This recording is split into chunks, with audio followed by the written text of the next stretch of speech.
This episode is brought to you by Soul Taker Fightwear, proud partners of the Jiu Jitsu Loo podcast. I've recently had my own custom Jiu Jitsu Loo podcast gi designed by the team, complete with Soul Taker branding and my name embroidered on it, and I absolutely love it.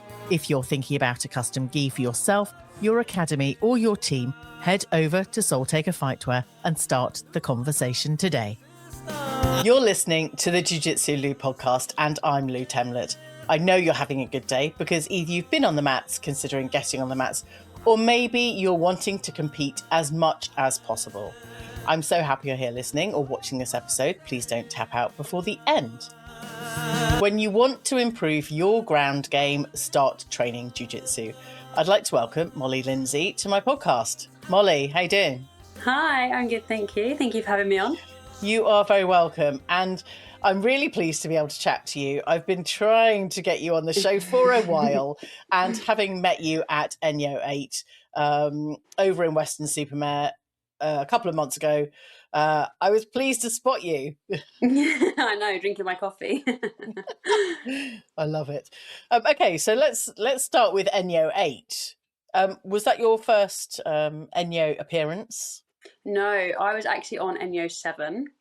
That was my first appearance. That was actually my first no-gi, like sub-only invitational experience. So I loved that experience. I always say ENYO is like the girls' toilets in a club, where everyone's got like a spare hairband, a spare tampon, just giving each other advice. Like, it's such a good vibe. Yeah. So I was really excited to have the opportunity to join the Team South. Nice. And talk to us about the energy for Team South. It was actually so crazy. Like, we turned it into a whole girls' weekend away, actually. Love it. And competing was like just slapped in the middle of that. It was a really full circle moment for me, getting to be on a team and compete with the women that I've looked up to for years. Yeah. And it was a really good moment for me, I think, to break through some of the limiting beliefs and self-doubt and imposter syndrome that I'd been working through. Yeah. So the energy was crazy. It was so much fun. Like, I've never done that kind of format before. And it taught me to kind of zoom out and think bigger than myself and my own performance, because it's a team vibe, right? So it was amazing. Now, you talk about the women that you looked up to or continue to look up to in jiu-jitsu. Let's do some name drops, Molly. Yeah, so Vanessa English, I posted this on my story the other day. I had a private with Vanessa when I was about 17. My boyfriend at the time went to school with her, so we had like a one-to-one.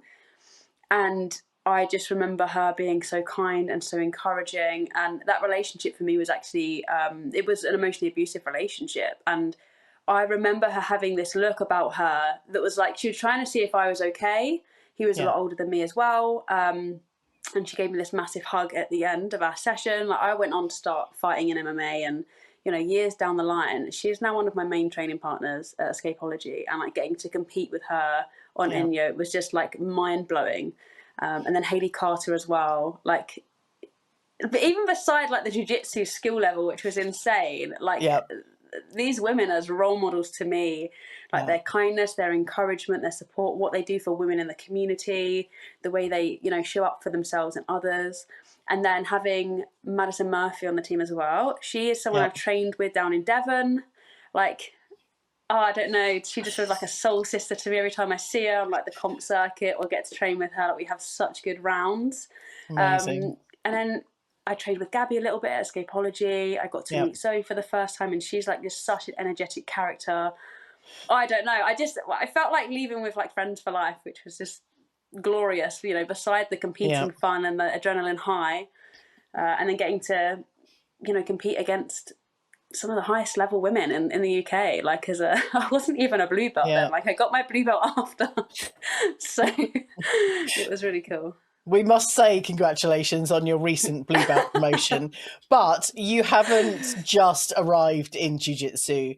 You have a kind of much broader background in martial arts. But I want to kind of touch on the moment where you had the private session with Vanessa English and her kind of sensing that something might not have been right for you. how did that feel? Because I know and understand that being in an abusive relationship, we can often hide so many things that are going on for us. And it takes someone to be able to see beyond that kind of superficial level for us to understand what's going on without saying a word.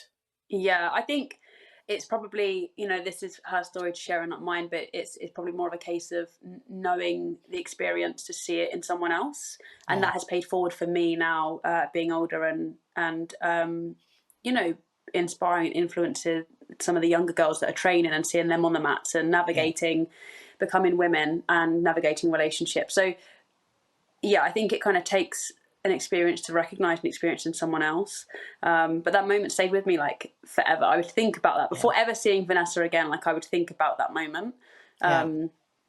So yeah, it's just crazy the support, the love, the kindness, and the community that we get from jiu-jitsu, even though we are, in numbers the minority gender in the sport. Like, but the connection we have with each other it blows my mind.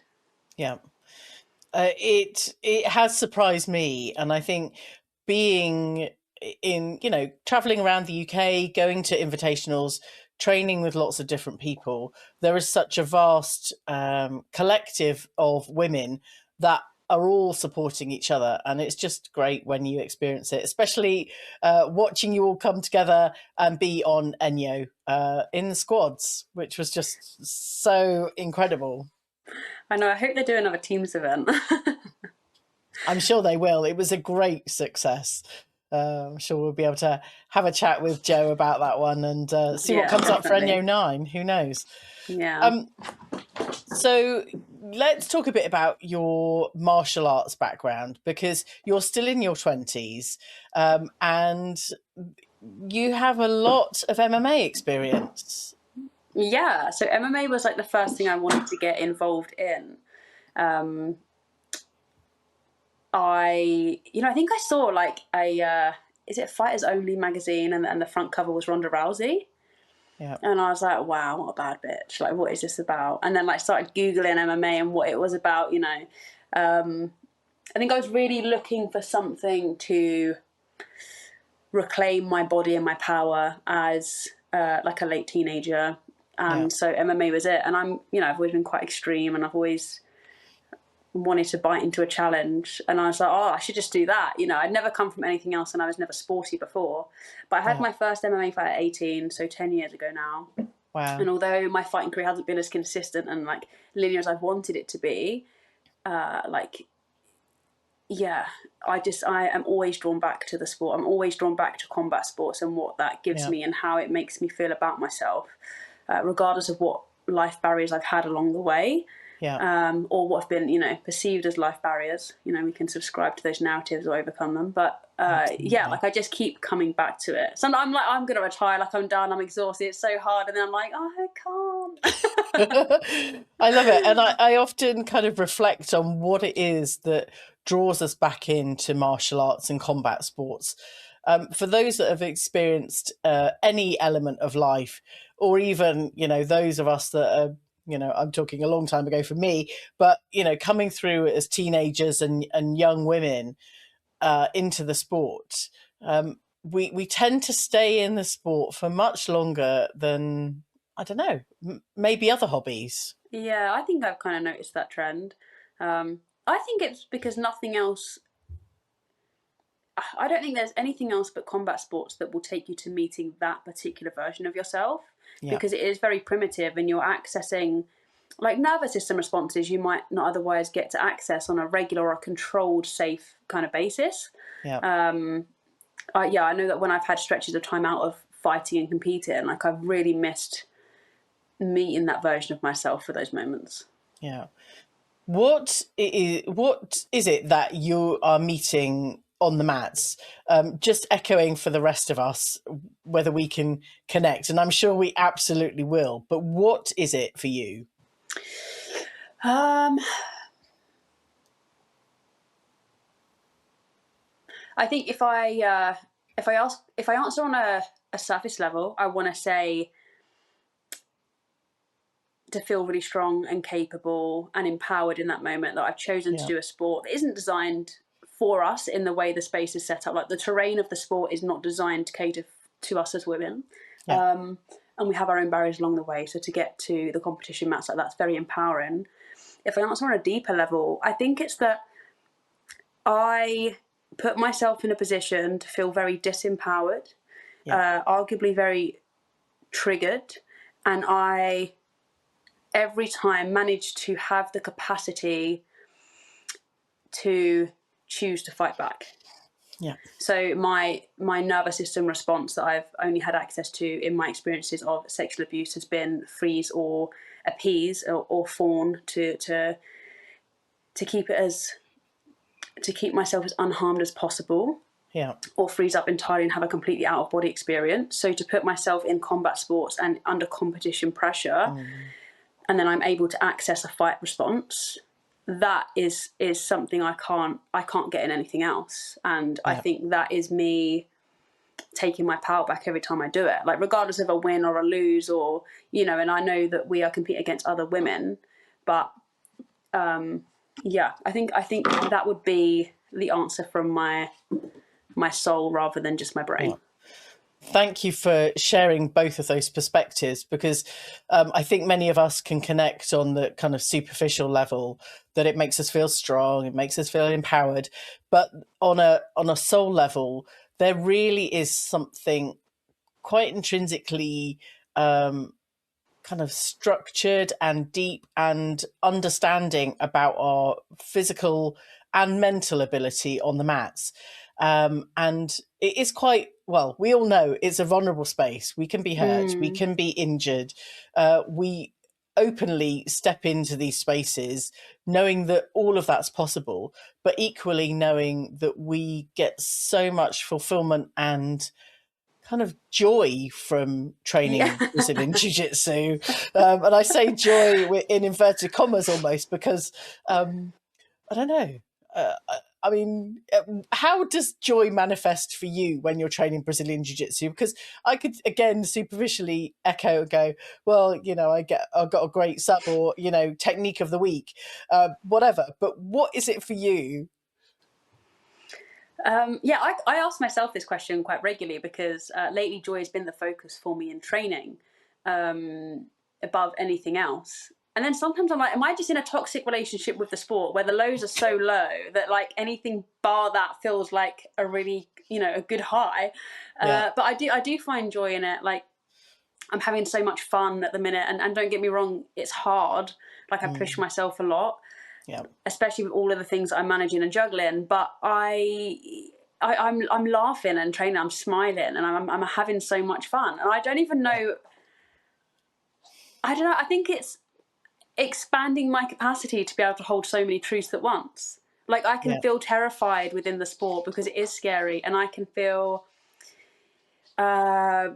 triggered and anxious over things, and I can really be enjoying myself and loving the community and hating some parts of the sport. Like, I can hold all those truths at once, which means I get to kind of just exist freely in the sport that I found.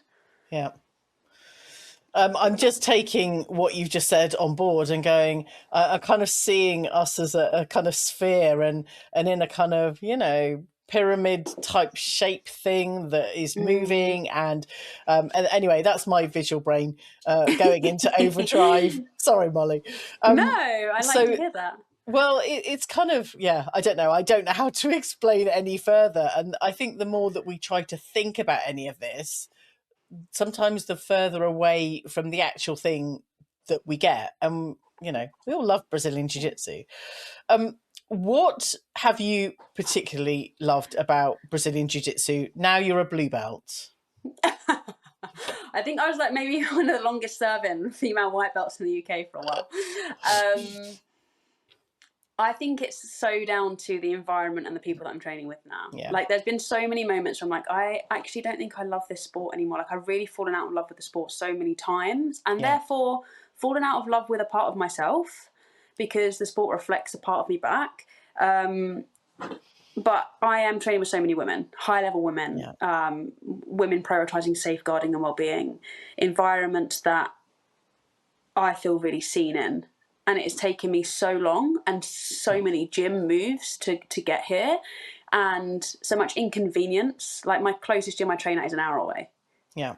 And I'm training all the time. But it feels so worth it. Like, if it wasn't, I wouldn't do it. I think being around women that have big visions for themselves, big goals, pushing themselves within the sports, giving back to community, like, all of that feels so inspiring and encouraging to me. And that makes it easier to have fun in the sport. Like, I don't have access to fun when I don't feel safe in an environment. That's the same as arguably any other human being.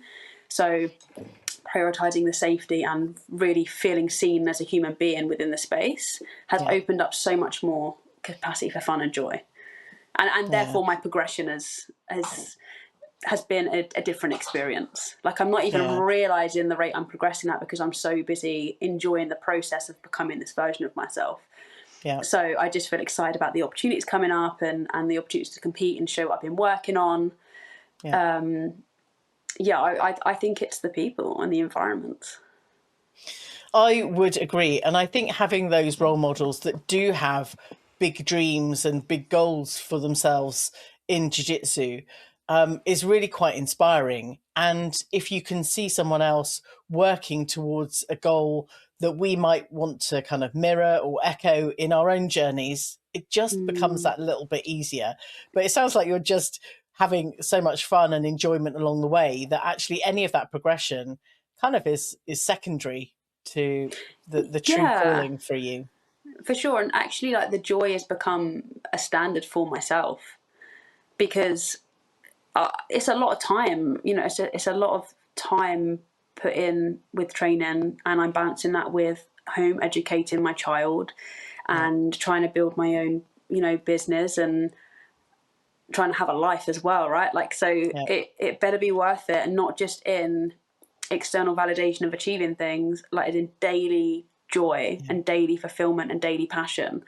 I've got to the point where, like, I'll just be driving home from training. This happens on quite a regular basis, and I just, like, well up over, like, gratitude and excitement and just, like, fulfilling my purpose. And I don't even know what that looks like in terms of, like, a big vision for me in the sport and competing and where I get to. And like, I feel like I've already won, because this hasn't been my experience for the majority of my journey in combat sports and jiu-jitsu. So I'm just, like, really holding on to that and really allowing myself to feel all of that, and just keep moving forward with that kind of energy. I think it's amazing. And I think anyone else that is any other females out there that are having this same experience, you've actually set up Female Fighters Collective. Talk to me a really little bit about this before we okay, so it's an online community platform off of Instagram, off of, like, our usual social media. I'm building a directory for female professionals within the industry, so that can be S&C coaches, referees, commentators, people who can advise you with the law if you're having trouble within your gym, like, literally anyone who's relevant or understands the sport. We can build you a profile in there, so we can opt for female professionals first. So essentially building the matriarch, if you like.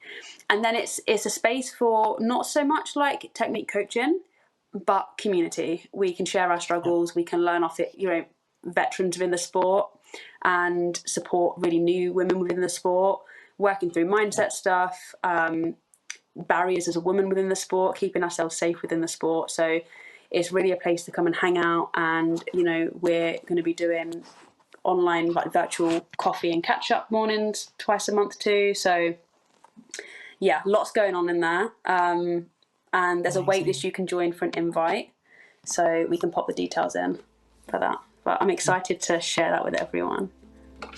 Incredible. Community spotlight on Female Fighters Collective. Combat sports can be challenging, but they don't have to be faced alone. Female Fighters Collective is focused on building connections between women in the fighting community, creating a space where experiences, knowledge, challenges, and successes can be shared. Because sometimes the biggest impact comes not just from training alongside others, but from knowing there are people who understand the journey you're on. You can follow the journey and find out more through Molly Lindsay on Instagram. This is the Jiu-Jitsu Lou podcast with me, Lou Temlett, coming to you from the UK. Keep checking out the clips that drop as soon as I've recorded an episode, usually way before the episode goes live.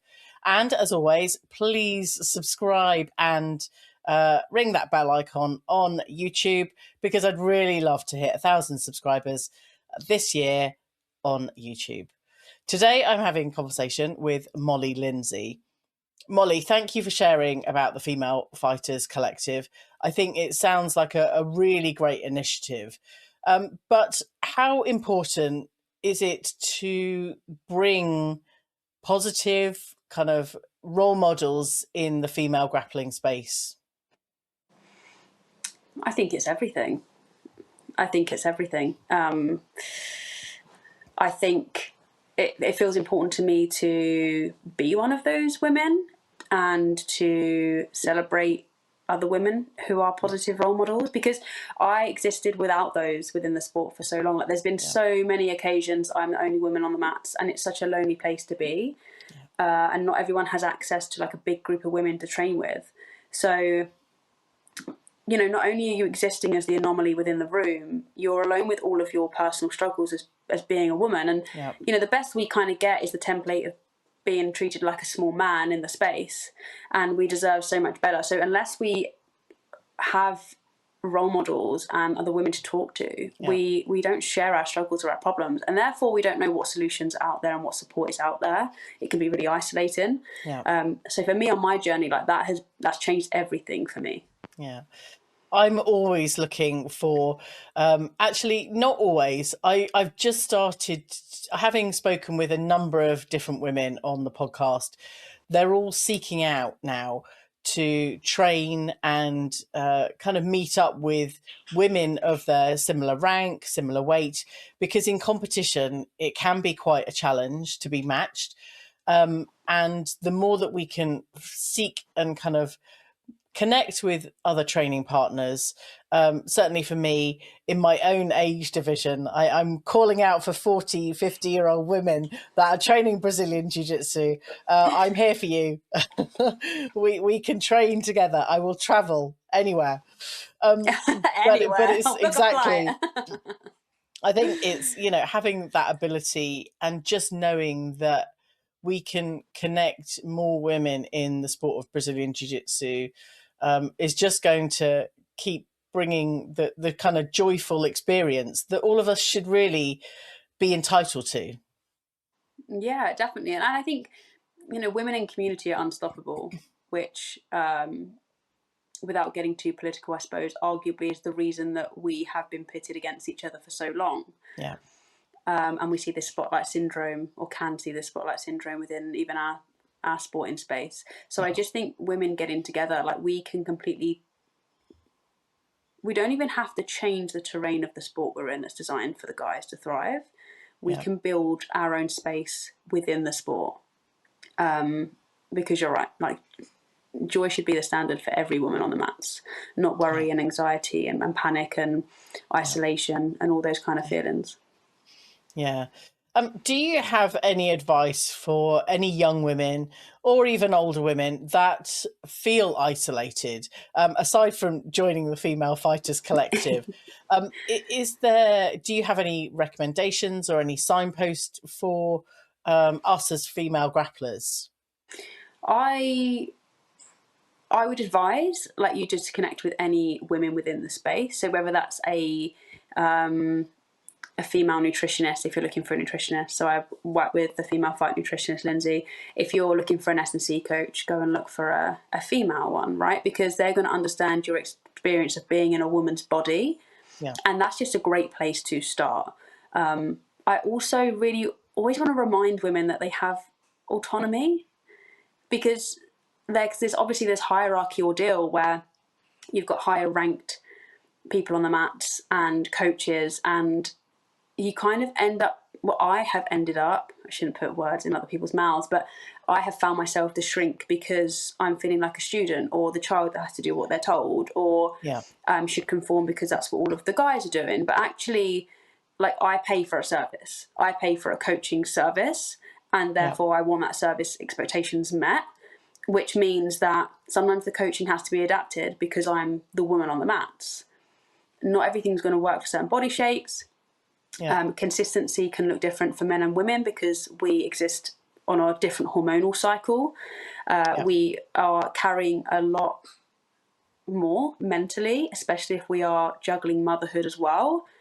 So I would like to remind women on a regular basis that, you know, you're actually paying for a service, and if you're not getting the service, maybe you should have a conversation. Or if there's something you're not comfortable doing, you absolutely do not have to do it. You're allowed to walk off the mats, get in your car and go home if you're uncomfortable. You're allowed to send an email, a text, a phone call, or a face-to-face talk with your coach with something you're not happy with. You don't have to default to just doing as you're told because you're a good girl on the mats.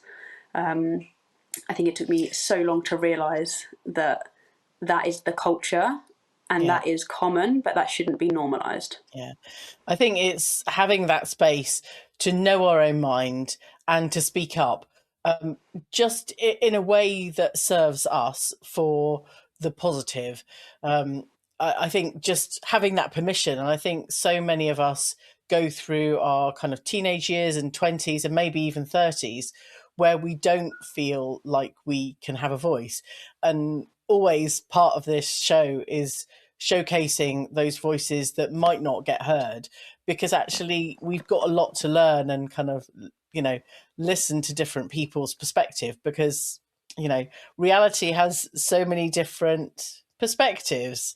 But I do want to reflect on the fact that we are fellow mothers, and the challenges around being mums and training. And then we'll talk about our kind of, you know, menstrual cycle, and the challenges that has as well. Yeah, I mean, motherhood is just something else, isn't it? You can't quite put words to it. Like, if you know, you know. That's all I can ever really say. Yep. Yes. But I do think, whilst motherhood has made me the softest version of myself, it has also made me the most fierce version of myself. And actually that plays forward into fighting and competing in jiu-jitsu in ways I couldn't quite have imagined, to be honest. And it made me really realise that my biology is definitely different to a man's, and that there is a lot of power in that. Like, when you grow a human with your body and it feels like you disappear to whatever realm you disappear to bring that life back earthside, and then they're here, you know, that's a whole experience in itself.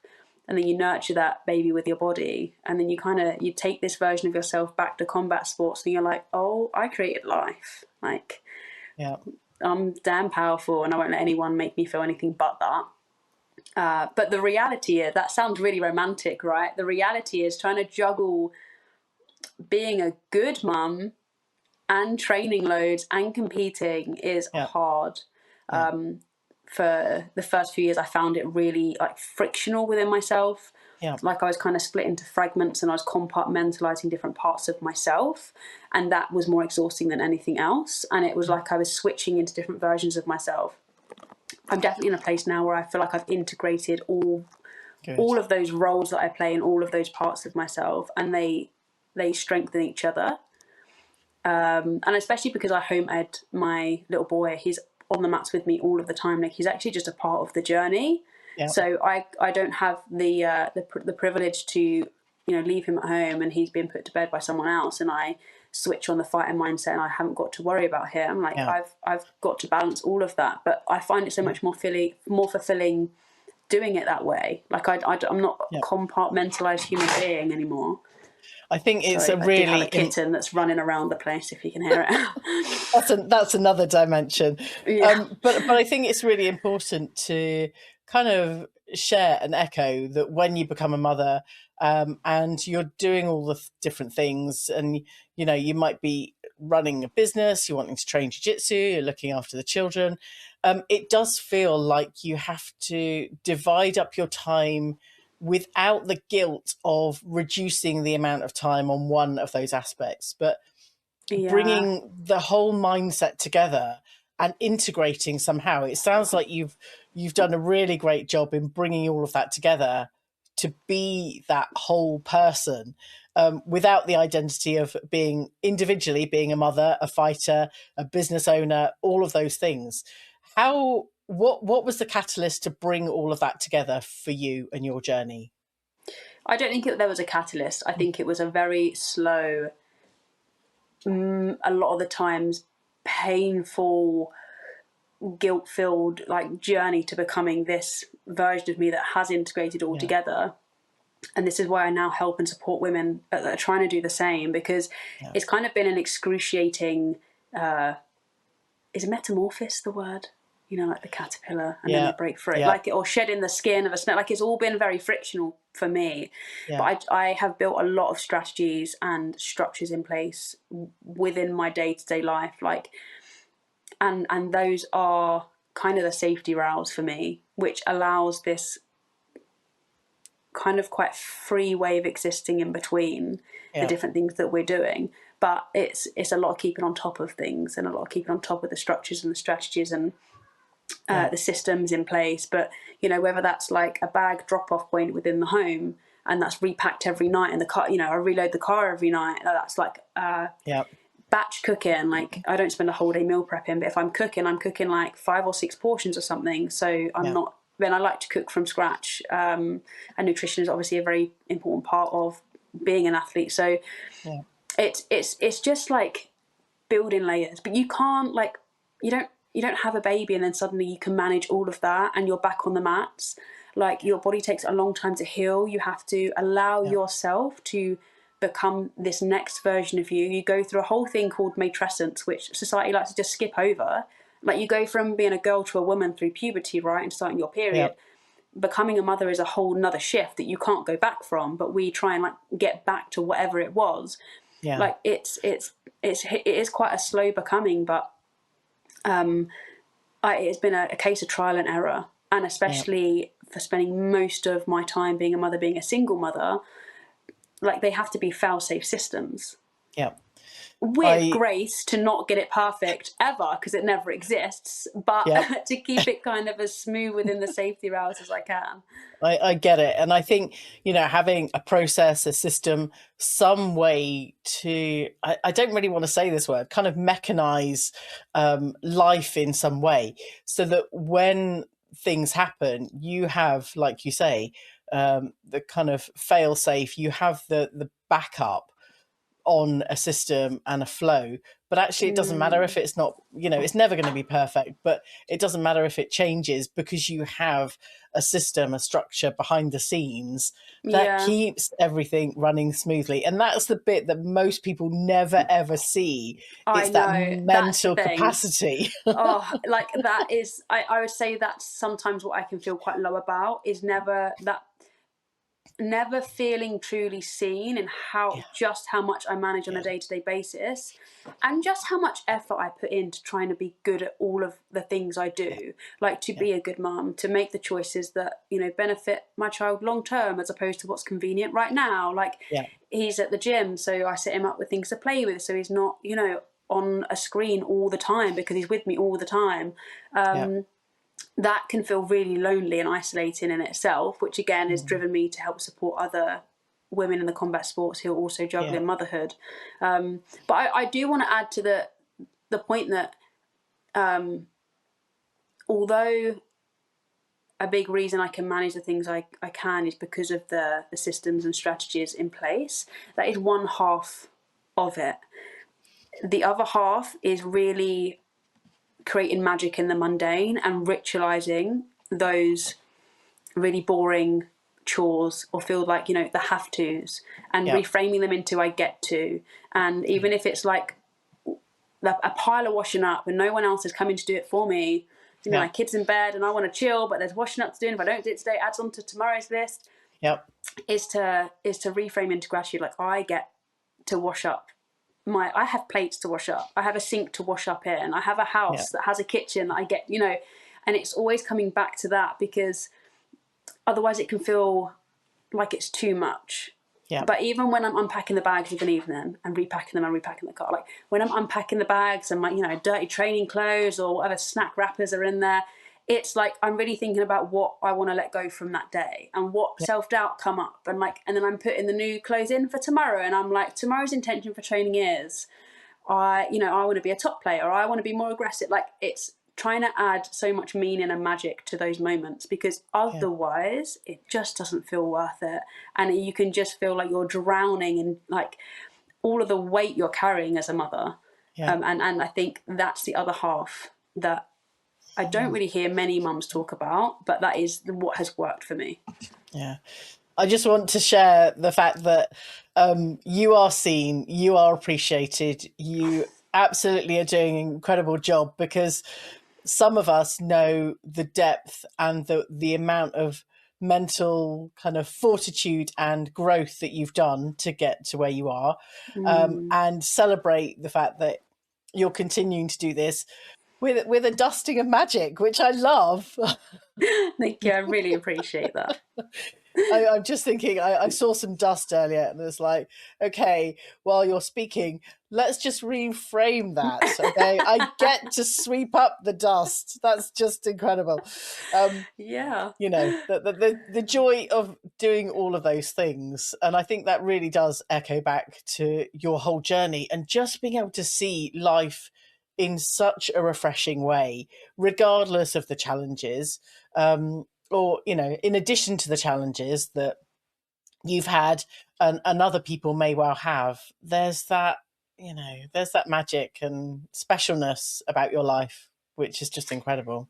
I think it's honestly a reflection to the depth of painful experiences I've had in life, and turning that pain into, you know, power with competing, or turning it into magic in daily life and being grateful for what I've got rather than looking at what I haven't got. Like that process is something that I am obsessed with. Like it's the barriers and the narratives we subscribe to and the painful moments. Like I almost find it slightly pleasurable at this point, because I know on the other side of that is the magic, is the growth, is the expansion, is the learning. And I think that's what I love about combat sports, is because that is like a really intense version of that. Yeah. In real time, you know, you're stuck on bottom and you get on top. It's like, it's to be brave enough to sit with the discomfort, whether that's in life or on the mats in jiu-jitsu, like beyond that, that's the magic part. Yeah.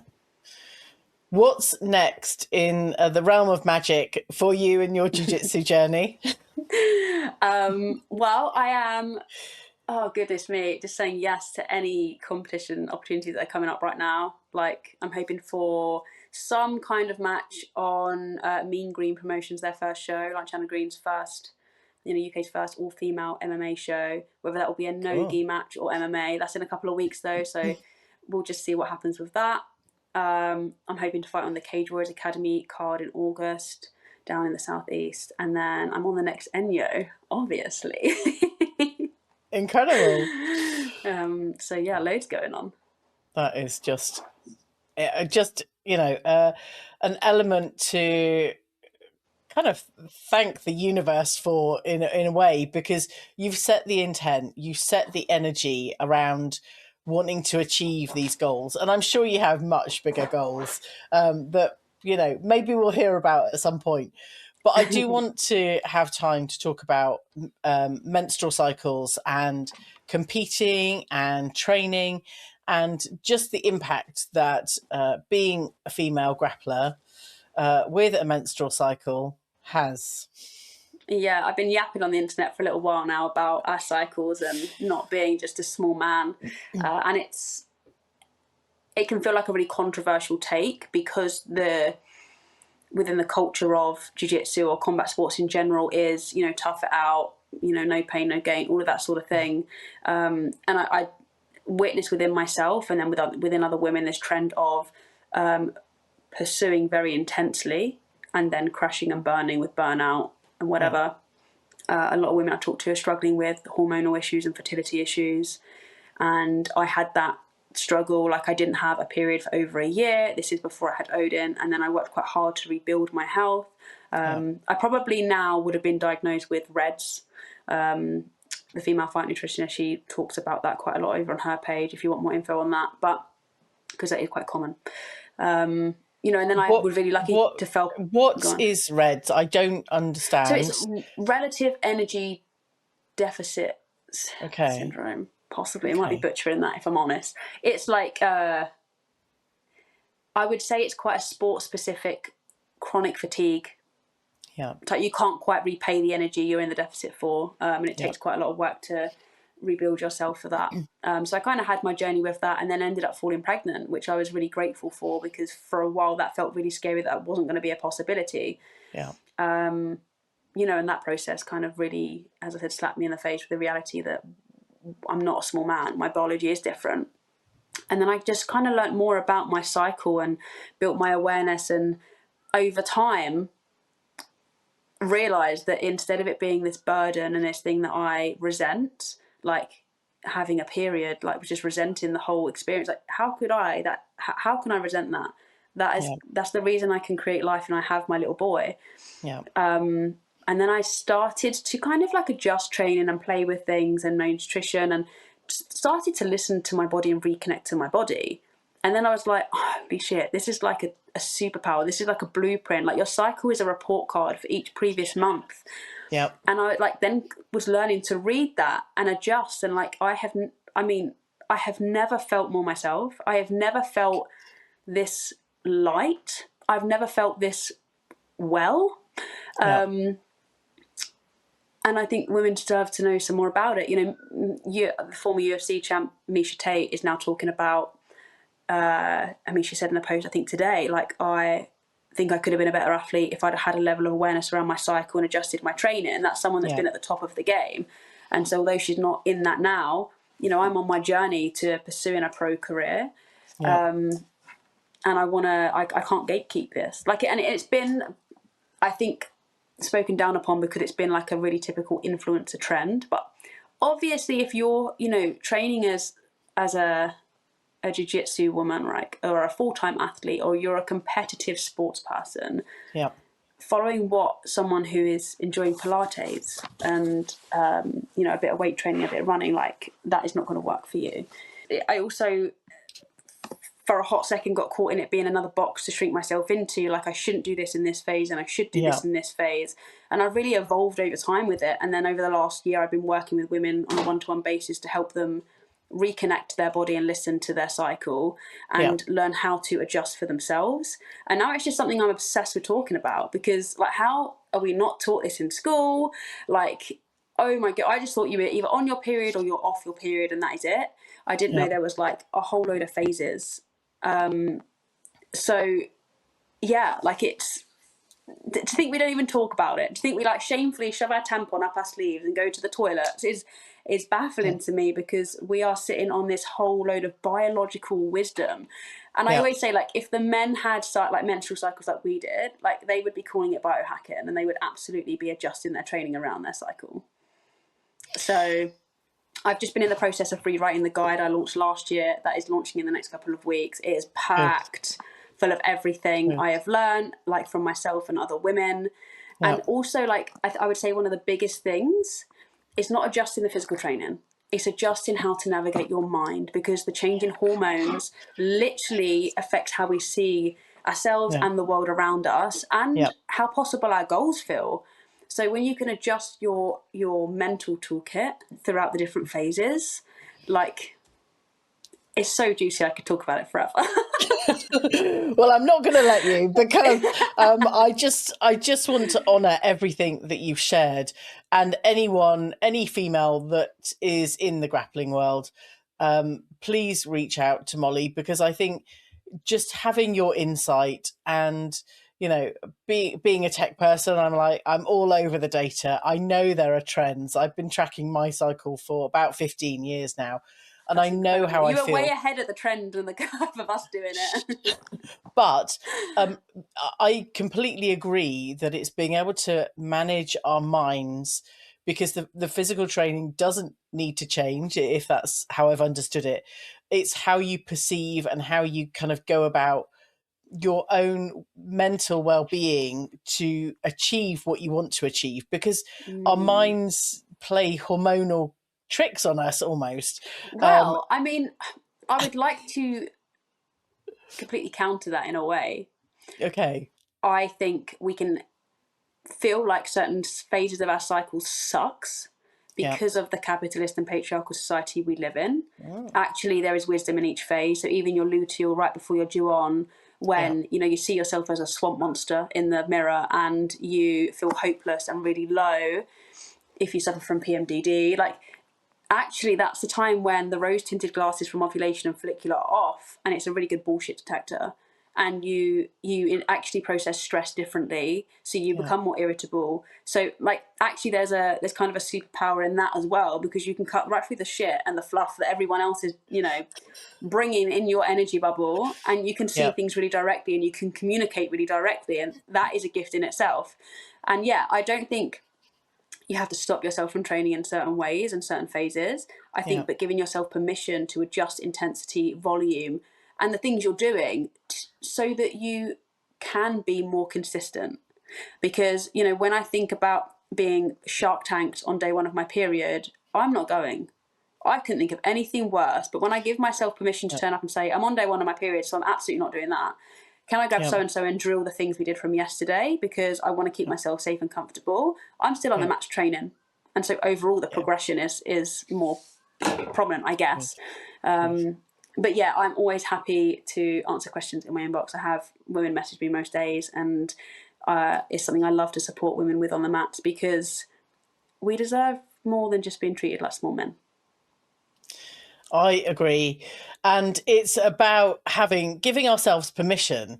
But I think, sharing your journey and the joy that you have kind of sought over the time that you've been training in martial arts and continue to, and the insights that you can share to the rest of the female grappling community.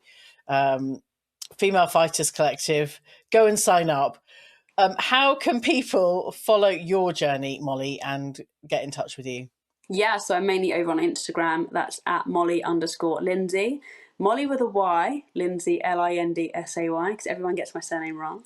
I'm then on YouTube as well. I try and do a bit of vlogging when I can to showcase all of the things I am balancing and integrating. And you can jump on the waitlist for the Female Fighter Collective. You can sign up for that. And then I've got the new version of my guide launching. You can sign up to the waitlist for that. There's so many things going on, and I just would love more women over on my community, on my Instagram page, to just share our experiences and connect with each other. Amazing.